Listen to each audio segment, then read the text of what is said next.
Hello guys and welcome back to our channel. My name is Archie and this is part 6 of our chapter 2, that is self and personality. ठीक है, this video is a part of our ongoing crash course for psychology CUT UG 2025 and you can also refer to these videos for your class 12 boards. तो आप CUT के लिए if you are preparing or for class 12 boards CBSE boards आप दोनों के लिए इन videos को refer कर सकते हो. The playlist of all these lectures will be in the description box, so make sure आप उसको चेकआउट कर लो. And also we have completed chapter one हम कंप्लीट कर चुके हैं, प्लस हम उनके PYQs chapter wise PYQs I am also covering on this channel, so I will also link down them also the playlist. So make sure आप सब कुछ चेक कर लो. प्लस माई टेलीग्राम चैनल, उसकी लिंक भी डिस्क्रिप्शन में होगी. I am uploading all these PPTs and PDFs of the PYQs, तो मेक श्योर आप उसको भी फटाफट से ज्वाइन कर लो. And with this we will start with our class. And so what all we will study today? We will see the various methods of assessment of personality. हमने अभी तक सारे personality के theories कर ली. What are the various approaches of studying personality? हम personality को as a trait पढ़ते हैं या type पढ़ते हैं, as an unconscious के तरीके से पढ़ते हैं, एज अ बिहेवियरल तरीके से पढ़ते हैं. हमने अलग अलग पर्सनालिटी को स्टडी करने के अप्रोचेस देखे. आज के लेक्चर में वी विल स्टडी कि कैसे हम अब जो हमारी इवेंचुअली जो पर्सनालिटी बन गई है अब उसको असेस कैसे करना है. So this assessment we can do through various techniques के हम थ्रू कर सकते हैं. जैसे we can do this assessment through self report measures, projective techniques और बिहेवियर एनालिसिस. तो मेनली हम इन 3 टेक्निक्स के बारे में डिस्कस करेंगे एंड ये वेरियस पर्सनालिटी टेस्ट जो इन हर एक टेक्निक्स में आते हैं उनको हम लोग स्टडी करेंगे. ठीक है, तो सबसे पहले पर्सनालिटी का असेसमेंट होता क्या है. In daily life we often try to understand and predict peoples behaviour. हम ऑफन लोगों के बिहेवियर को समझने के, उनको प्रिडिक्ट करने की कोशिश करते हैं. But this casual judgement it often lacks objectivity. इसमें ऑब्जेक्टिविटी नहीं होती है, बहुत ज़्यादा सब्जेक्टिविटी होती है. आपने अपने अनुसार आपको जो भी समझ आया उस तरीके से आपने अंडरस्टैंड कर लिया. तो इसीलिए साइकोलॉजिकल असेसमेंट पर्सनालिटी का एक फॉर्मल और ऑर्गेनाइज एफर्ट होता है जहाँ पे हम पर्सनालिटी को स्टडी करते हैं. ये स्ट्रक्चर्ड होता है पूरी तरीके से, जहाँ पे हम इवेलुएट करते हैं या फिर डिफरेंशिएट करते हैं लोगों को उनके स्पेसिफिक ट्रेट्स के बेसिस पे. ठीक है, तो इन साइकोलॉजिकल असेसमेंट का, पर्सनालिटी असेसमेंट का मेन गोल यही होता है कि हम बिहेवियर को प्रिडिक्ट करें एंड उनको अंडरस्टैंड करें. ठीक है, सबसे पहले हम बिहेवियर को, कोई भी behaviour, particular type kind of behaviour को समझेंगे, उससे इन टर्न फिर हम उस बिहेवियर को प्रिडिक्ट भी कर पाएंगे. अच्छा कि इस सिचुएशन में इस पर्टिकुलर इंडिविजुअल ने इस तरीके से बिहेव करा तो इट इज़ मोर लाइकली कि उन अगेन सर्टन सिचुएशन में वो इस तरीके से वो बिहेव कर सकता है. तो this is where we are predicting his और हर बिहेवियर मैक्सिमम एक्यूरेसी से. ठीक है, एक्यूरेसी मैक्सिमम हो और एरर कम से कम हो. ठीक है, it is use for diagnosis, counselling, placement, training etcetera. So this is the personality assessment जो कि हम लोग बहुत ही ऑर्गेनाइज, ऑब्जेक्टिव और फॉर्मल तरीके से करते हैं. ठीक है, तो इसमें सबसे पहले हमारे आते हैं सेल्फ रिपोर्ट मेजर्स. ठीक है, एंड इसमें एल्पॉट वाज दी वन जिन्होंने सबसे पहले सेल्फ रिपोर्ट मेजर्स इंट्रोड्यूस करे. He is known as the pioneer in self report measures. तो जैसे नाम से पता लग रहा है, इसमें जो इंडिविजुअल होता है वो अपनी फीलिंग्स को खुद ही रिपोर्ट करता है. सेल्फ रिपोर्ट, खुद से ही वो अपनी फीलिंग्स को ऑब्जेक्टिवली बता रहा है. ठीक है, तो जनरली इन जो सारे टेस्ट में कुछ आइटम्स होते हैं. What do we mean by items? आप जब भी साइकोलॉजिकल टेस्ट की बात करोगे तो तब हमेशा आइटम्स लिखे होते हैं. तो items are nothing but the questions. इन क्वेश्चंस को ही हम आइटम्स बोलते हैं. इनकी terminology is items. These are fairly structured measure. बहुत ज़्यादा स्ट्रक्चर्ड तरीके से ये टेस्ट होते हैं जहाँ पे वी हैव सर्टेन क्वेश्चंस और उनको आंसर करना होता है इंडिविजुअल को बेस्ड ऑन इज और हर फील. वर्बल रिस्पॉन्सेज देने होते हैं using some kind of rating scale. मतलब आप जैसे कोई क्वेश्चन पर्टिकुलर दे रखा होगा, लेट्स से क्वेश्चन दे रखा होगा कि on a scale of 1 to 10 how comfortable are you with interacting with new people. Let's say ये क्वेश्चन है, तो यहाँ पे 1 to 10 स्केल दे रखी होगी. 1 to 10 तो बहुत ज़्यादा हो गया. 1 to 5 लेट्स से स्केल दे रखी होगी और 1 पे क्या रखा होगा कि नॉट कंफर्टेबल, 2 पे क्या रखा होगा स्लाइटली कंफर्टेबल, 3 पे क्या रखा होगा न्यूट्रल. तो इस टाइप की कुछ रेटिंग स्केल्स होती है. हम लोग ऑफन ऑनलाइन अगर आप टेस्ट, कोई भी फ्री टेस्ट अगर आप दोगे तो आपको रेटिंग स्केल्स के थ्रू ऐसे रिस्पॉन्सेज देने होते हैं. Now we will look at some of the well known self report measures. सबसे foremost is MMPI which is the Minnesota multiphasic personality inventory. ठीक है, it is a widely use test in personality assessment. अच्छा, हर एक personality assessment का एक age group भी होता है. So for MMPI it can be use for individuals जो 18 ईयर्स के होते हैं अब. ठीक है, 18 साल या उससे 18 प्लस हो तो आप इसको यूज कर सकते हो. Next, it was developed by Hathaway and McKinley. ठीक है, सो ये याद रखना है हर एक टेस्ट किसने डेवलप करा. इट इज मोस्ट इंपॉर्टेंट कि आप ये याद रखो. ठीक है, and it is use for psychiatric diagnosis. तो ज़्यादातर आप ये देखोगे क्वेश्चंस भी आते हैं कि विच ऑफ द फॉलोइंग, ऐसे करके क्वेश्चन आ सकता है कि which of the following psychological test is used for psychiatric diagnosis. तो MMPI हम जनरली देखते हैं कि साइकेट्रिक डायग्नोसिस में मतलब बहुत से अलग अलग टाइप के जो साइकोलॉजिकल डिसऑर्डर्स होते हैं उनको आइडेंटिफाई, उनको मेजर्स करने के लिए यूज करा जाता है. ठीक है, in identifying varieties of psychopathology. तो इसका एक रिवाइज्ड वर्जन अवेलेबल है, ठीक है, जो it is known as MMPI-2, ठीक है, और इसमें 567 स्टेटमेंट्स है। तो जैसे हमने बात करी, इसमें कुछ स्टेटमेंट्स होते हैं और इन स्टेटमेंट्स को सब्जेक्ट को रिस्पॉन्ड करना होता है आइदर ट्रू और फॉल्स। तो कुछ स्टेटमेंट्स होंगे एंड अगर इफ यू फील कि that statement is true to your personality, आप उसको ट्रू मार्क करोगे, वरना फॉल्स मार्क करोगे। Next, this test is divided into 10 sub skills, ठीक है। तो NCERT में it is mention 10 sub skills हैं। कुछ साइकोलॉजिकल डिसऑर्डर्स दे रखे हैं लाइक स्किज़ोफ्रेनिया, हिस्टीरिया, डिप्रेशन, ठीक है, कुछ ऐसे 10 टाइप्स के साइकोलॉजिकल डिसऑर्डर्स दे रखे हैं और उनको ये मेजर करने में मदद करता है। और ज़रूरी नहीं, इट इज नॉट नेसेसरी कि आप सारे डिसऑर्डर्स को याद रखो, बट इट माइट कम, हो भी सकता है। So on the severe side it is, आप याद कर लो तो बहुत ही अच्छा, वरना इट इज नॉट नेसेसरी कि आप इनको याद रखो। Next, in India Malik and Joshi इन्होंने डेवलप किया था the Jodhpur multiphasic personality inventory, GMPI, based on MMPI, ठीक है। तो हर एक पर्सनालिटी टेस्ट में आपको उसका फुल फॉर्म का याद रखनी है। नेक्स्ट, एज ग्रुप किसके लिए डिज़ाइन करा गया है, किसने डिज़ाइन करा है, who developed the test, also उसका इंडियन वर्जन जरूर याद रखना, ठीक है। जैसे कि अभी हम आगे और भी टेस्ट में देखेंगे, हर टेस्ट का एक ना एक इंडियन वर्जन भी देखने को मिलता है, तो उसको भी याद रखना। So this is your MMPI Minnesota multiphasic personality inventory. Next is EPQ, इसको हम लोगों ने पहले भी डिस्कस किया, इट इज आइसनेक की पर्सनालिटी क्वेश्चनरी, ठीक है। और इन विनो कि इन्होंने अपने 3 साइकोलॉजिकल डायमेंशन दिए थे which we know with the help of the acronym PEN, ठीक है। तो इन्हीं को मेजर करने के लिए, इन्हीं डायमेंशंस को मेजर करने के लिए इन्होंने अपनी क्वेश्चनर दी थी। It is also very widely use और it is suitable for 16 years and above, ठीक है, 16 प्लस हो तो आप इसको यूज कर सकते हो।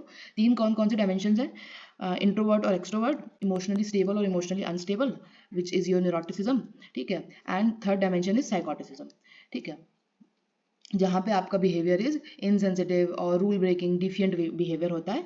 And with what do we mean by psychoticism, मतलब when the person loses touch with his और हर रियलिटी, ठीक है। So this is the EPQ, Eysenck personality questionnaire. This is also a type of self report major.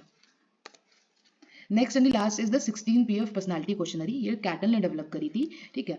तो cattle ने develop करी थी based on factor analysis. We have seen earlier की factor analysis it was given by Spearman, ठीक है। तो factor analysis की basis पे कैटल ने क्या किया था, इन्होंने 16 पर्सनालिटी फैक्टर्स बताए, ठीक है, पर्सनालिटी ट्रेड्स बताए, और उसी से इन्होंने अपनी क्वेश्चनरी भी डेवलप करी। और इसमें कुछ डिक्लेरेटिव क्वेश्चंस होते हैं।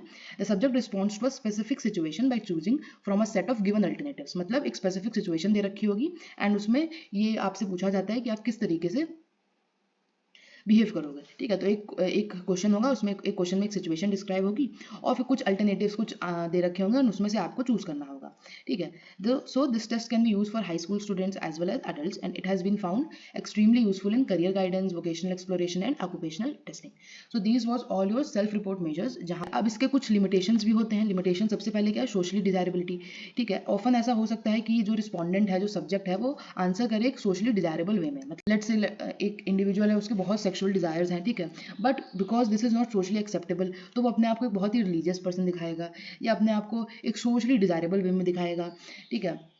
सो ऑफन इससे भी मिसलीडिंग आंसर्स हो सकते हैं because the subject is not showing his true personality, ठीक है। नेक्स्ट इज एक्विसेंस, यहाँ पे क्या होता है, it is the tendency to agree with items regardless of the content, often saying yes. तो इसमें जो इंडिविजुअल, जो सब्जेक्ट, जो रिस्पॉन्डेंट होता है, वो ऑफन सारे आंसर्स में यस टिक कर देता है, रिगार्डलेस ऑफ द क्वेश्चन। कोई भी क्वेश्चन होगा उसमें वो देखेगा नहीं, पढ़ेगा नहीं, और सब में यस आंसर कर देता है, ठीक है। So these are some of the limitations with the self report measures and we should remember कि पर्सनैलिटी टेस्टिंग में एक्सपर्ट ट्रेनिंग की जरूरत होती है and it should not be done casually, ठीक है। ऑफन अभी हम लोग क्या करते हैं कि ऑनलाइन फ्री टेस्ट अवेलेबल होते हैं, हम उनको अटेम्प्ट कर लेते हैं, वी सेल्फ डायग्नोस, अपने आप को हम सेल्फ डायग्नोस कर लेते हैं। बहुत सारे एंग्जाइटी के टेस्ट होते हैं, ADHD टेस्ट होते हैं, डिप्रेशन टेस्ट होते हैं, हम उससे अपने आप को सेल्फ डायग्नोस कर लेते हैं। सो इट इज नेसेसरी कि you have the symptom, it is necessary कि आप एक प्रोफेशनल हेल्प सीख करो and not rely on such test. Next है प्रोजेक्टिव टेक्निक्स। तो प्रोजेक्टिव टेक्निक्स जो होते हैं वो हमारे अनकॉन्शियस मोटिव्स और फीलिंग्स को असेस करने के लिए यूज करे जाते हैं, ठीक है। तो मेजर जो डिस्क्रिमिनेशन, मेजर जो डिफरेंस होता है प्रोजेक्टिव और सेल्फ रिपोर्ट में, तो सेल्फ रिपोर्ट जो होती है वो ज़्यादातर ऑब्जेक्टिव इन नेचर होती हैं, ठीक है। वहीं पर जो प्रोजेक्टिव टेक्निक्स होती हैं बहुत ज़्यादा इसमें सब्जेक्टिविटी होती है, ठीक है, क्योंकि प्रोजेक्टिव टेक्निक्स में एज वी विल सी, यहाँ पे कोई भी एक सही आंसर नहीं होता है, कोई भी राइट और रॉन्ग आंसर नहीं होता है। It includes all your feelings, ठीक है, और the projection of feelings, desires, needs, ठीक है। तो सारी फीलिंग्स, सारी डिजायर्स के लिए ओपन रहता है, इसीलिए बहुत ज़्यादा इसमें सब्जेक्टिविटी होती है, ठीक है। एंड याद रखो कि it was developed to assess your unconscious motives. तो कौन सा टेक्निक्स अनकॉन्शियस के लिए होता है, तो that is your projective techniques. ठीक है। तो कुछ कॉमन फीचर्स होते हैं इसके प्रोजेक्टिव टेक्निक्स में। सबसे पहले जो स्टिमुली होता है वो अनस्ट्रक्चर्ड या पुअरली डिफाइंड होता है। जैसे अभी हम आगे देखेंगे, टेस्ट देखेंगे, स्पेशली रॉर्शैक का इंक ब्लॉट टेस्ट देखेंगे, तो वहाँ पे जो स्टिमुलस होते हैं, जो आइटम्स होते हैं, हम कह सकते हैं वो बहुत ही पुअरली डिफाइंड होते हैं, अनस्ट्रक्चर्ड होते हैं। ठीक है। नेक्स्ट, नो करेक्ट या इनकरेक्ट आंसर, जैसे कि वी डिस्कस, कोई भी करेक्ट इनकरेक्ट आंसर नहीं होता है।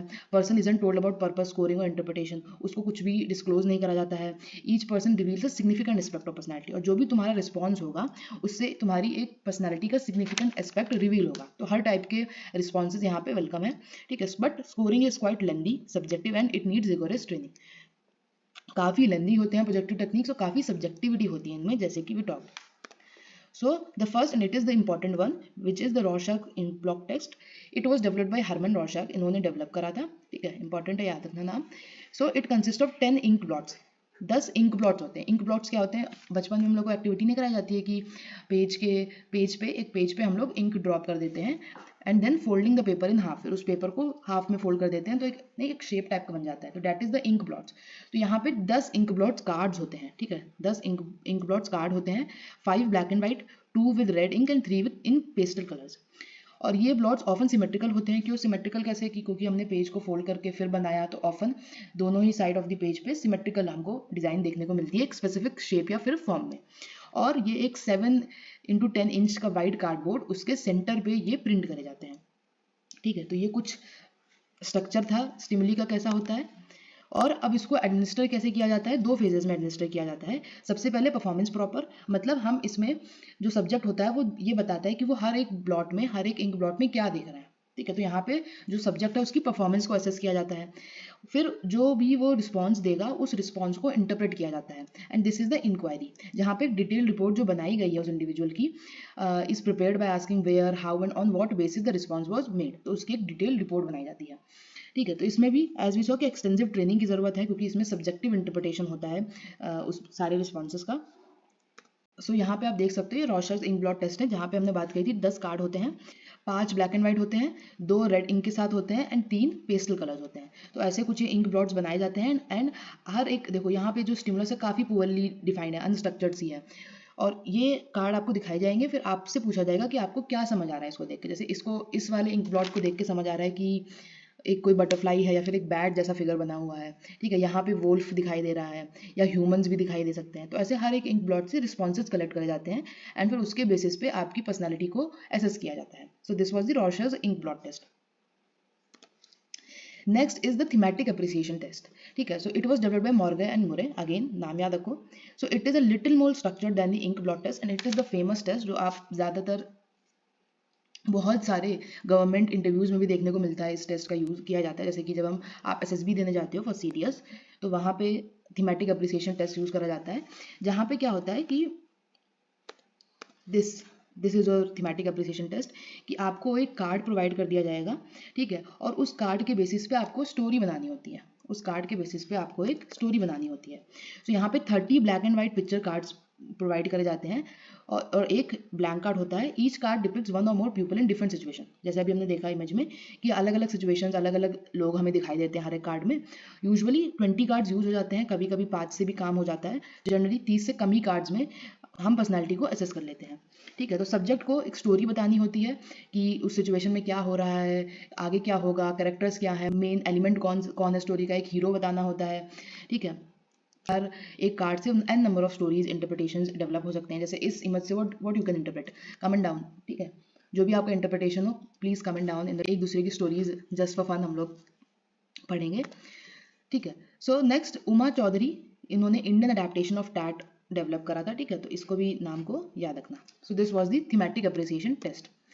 Next is the Rosenzweig picture frustration study. तो यहाँ पे क्या होता है, it was developed by Rosenzweig, और यहाँ पे it is use to assess aggression in frustrating situations. तो कुछ ऐसी पिक्चर शो करी जाती है, कुछ कार्टून पिक्चर शो करी जाती हैं जहाँ पे कुछ फ्रस्ट्रेटिंग सिनेरियो शो करे जा रहे हैं। ठीक है, और सब्जेक्ट से बोला जाता है कि अब तुम बताओ कि तुम क्या करोगे इस सिचुएशन में, इस फ्रस्ट्रेटिंग सिचुएशन में तुम क्या करोगे। और यही जो रिस्पॉन्सेज होते हैं फिर इनको एनालाइज करा जाता है based on the type and direction of aggression, कि किस तरीके से तुम्हारा एग्रेशन शो हो रहा है इन द फ्रस्ट्रेटिंग सिचुएशन, उसके बेसिस पे तुम्हारा पर्सनैलिटी को असेस करा जाता है। And it was adapted by Parikh for Indian population. ठीक है, तो परीख ने इंडियन पॉपुलेशन के लिए इसको डेवलप करा था। Next is the sentence completion test, very easy, कि कुछ आपको इस तरीके के सेंटेंसेस दे दिए जाते हैं, ठीक है, स्टार्टिंग के कुछ आपको वर्ड्स दे दिए जाएंगे, फिर इसको आपको आगे कंप्लीट करना है। तो ऑन द बेसिस कि आप किस तरीके से कंप्लीट कर रहे हो किसी भी पर्टिकुलर सेंटेंस को, उसके बेसिस पे हम आपकी पर्सनैलिटी को डिटरमाइन कर पाते हैं, ठीक है। It is use to reveal your unconscious motivation.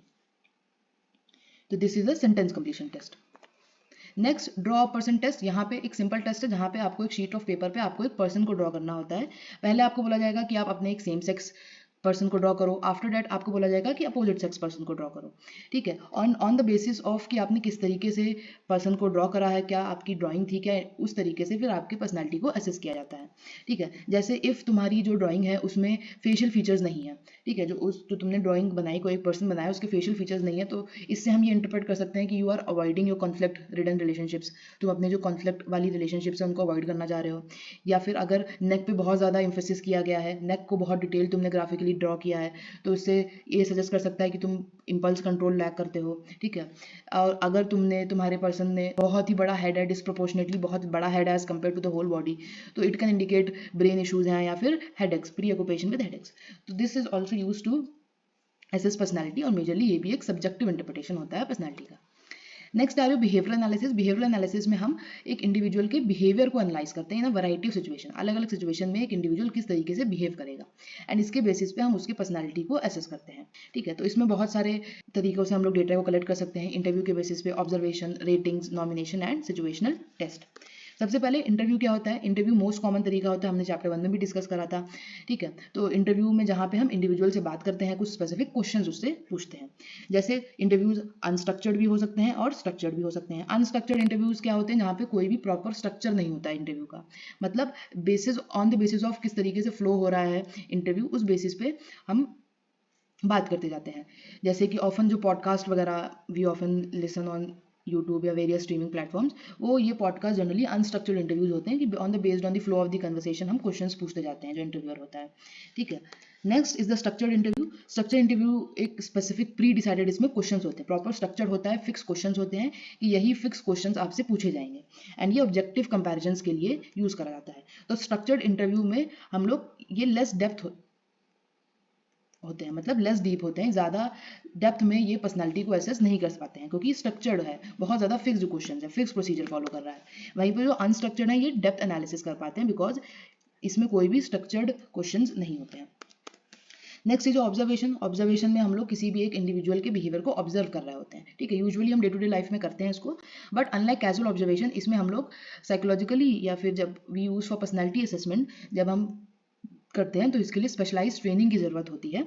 तो इसमें जो एक ऑब्जर्वर होता है, जो कि जनरली हमारा रिसर्चर या ऑब्जर्वर, जो किसी भी एक पर्टिकुलर इंडिविजुअल के बिहेवियर को ऑब्जर्व कर रहा होता है, ठीक है। बट इसकी भी कुछ लिमिटेशंस होती हैं, जैसे कि इसमें भी प्रोफेशनल ट्रेनिंग की बहुत ज़्यादा ज़रूरत होती है, एंड बहुत टाइम कंज्यूमिंग होता है कि आप, क्योंकि आप किसी भी इंडिविजुअल के बिहेवियर को लंबे टाइम तक आप ऑब्जर्व करे जा रहे हो, जब तक आपको कोई एक असेसमेंट ना हो पा रहा उसकी पर्सनैलिटी का, तो it is a time consuming, और साइकोलॉजिस्ट की मैच्योरिटी बहुत ज़्यादा ज़रूरी है, वो collecting valid data.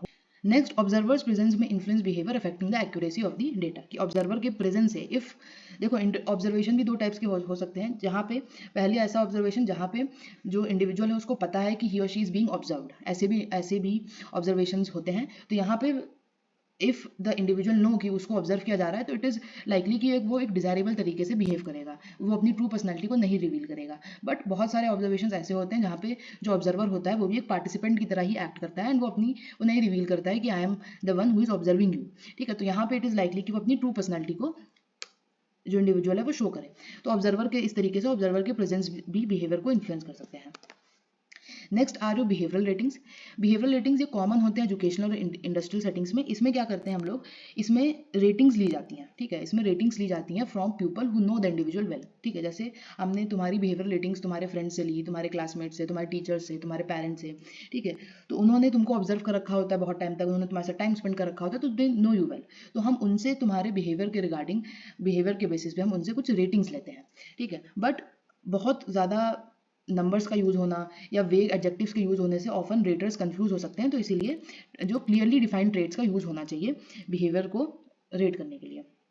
So this is behaviour ratings, ठीक है, बट इसके भी कुछ लिमिटेशंस होते हैं, जैसे कि पहला is the hello effect. Hello effect क्या, जहाँ पे हम एक सिंगल ट्रेट के बेसिस पे, whether it can B positive और नेगेटिव, एक सिंगल ट्रेट के बेसिस पे हम पूरे ही इंडिविजुअल को जज कर देते हैं। जैसे इफ हम लोग ऑफन ही कर देते हैं कि एक इंडिविजुअल बहुत ही गुड लुकिंग है या फिर वो फिजिकली अपीलिंग लग रहा है तुमको, तो तुम इससे इंटरप्रेट कर लेते हो कि उसका नेचर भी बहुत काम होगा या बहुत अच्छा नेचर वाला, बहुत अच्छा बिहेवियर में होगा, but it can be possible कि वो इसके एकदम अपोजिट हो। So this is halo effect.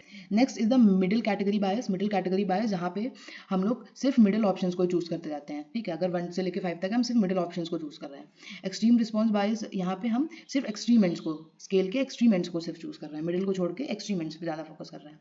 तो ये बायसेस भी रिड्यूस हो सकते हैं अगर हम रेटर्स को प्रॉपर ट्रेनिंग प्रोवाइड करें और स्केल को अच्छे से इंप्रूव करें बायस को मिनिमाइज करने के लिए। Next is nomination. So nomination में क्या होता है, each person is asked to nominate 1 और more group members they would prefer to work, study, play और डू एक्टिविटीज विद। ठीक है, तो यहाँ पे तुमसे लेट्स से तुमसे पूछा जाएगा कि तुम नॉमिनेट करो कि तुम किसके साथ खेलना पसंद करोगे। ठीक है, तो ऐसे हर एक इंडिविजुअल से पूछा जाता है कि तुम अलग अलग एक्टिविटीज के लिए अलग अलग लोगों को नॉमिनेट करो अपने ग्रुप से। ठीक है, तो इससे भी हम पर्सनालिटी को और बिहेवियर को मेजर कर सकते हैं। कैसे कर सकते हैं, लेट्स से तुम्हारे क्लास में पूछा गया सब बच्चों से कि तुम, हर बच्चा नॉमिनेट करेगा कि वो किसके साथ पढ़ाई करना चाहता है। तो लेट्स से मेजॉरिटी जो वोटिंग्स आए, मेजॉरिटी जो नॉमिनेशंस आए वो तुम्हारे लिए आए, तुम्हारे लिए आए। तो इससे हम तुम्हारी पर्सनैलिटी को असेस कर सकते हैं कि हाँ, तुम एक स्टूडियस बच्चे होगे और तुम हेल्पफुल भी होगे, तुम साथ में ग्रुप स्टडीज़ कर सकते हो, तुम कोऑपरेटिव काइंड के हो, तुम मदद भी करते हो लोगों के। तो इस तरीके से हम बहुत से पर्सनैलिटी ट्रेट्स को, बिहेवियर ट्रेट्स को असेस कर सकते हैं on the basis of group preferences जो तुमको मिलेंगी। ठीक है, so this was the nomination. So the last is situational test. ठीक है, सो इसमें हम क्या करते हैं, जैसे कि नाम से क्लियर हो रहा है कि इसमें कुछ सर्टन सिचुएशंस में हम तुम्हारे बिहेवियर को असेस करते हैं। So the most common type is the situational stress test, जहाँ पे एक स्ट्रेसफुल सिचुएशन होगी, उसके अंडर तुम्हारे बिहेवियर को असेस किया जाएगा। कैसे, हम उस सिचुएशन में तुम्हारे साथ कुछ अनकोऑपरेटिव लोगों को के साथ तुमको पेयर कर देंगे और तुमसे कहेंगे कि एक टास्क को परफॉर्म करो। तो इस स्ट्रेसफुल सिचुएशन में हम देखेंगे कि तुम किस तरीके से बिहेव कर रहे हो। ठीक है, what are your reaction to challenges. तो इस टेस्ट में हम बिहेवियर को ऑब्जर्व करते हैं, तुम्हारे जो भी स्ट्रेसफुल सिचुएशन में जो बिहेवियर होगा उसको ऑब्जर्व किया जाएगा और फिर एक वर्बल रिपोर्ट तैयार करी जाएगी। ठीक है, और ये जो सिचुएशन है वो रियल भी हो सकती है या फिर स्टिमुलेटेड भी हो सकती है using through some videos. So in this slide, I have attached a comparison table of all the assessment techniques for measuring personality, self-report measures, projective techniques and behavioral analysis. तो आप make sure इसको भी read कर लो video pause करके, और you can take a screenshot or also you can note down your notes. So with this, we have come to an end of the video and make sure to keep learning and keep revising.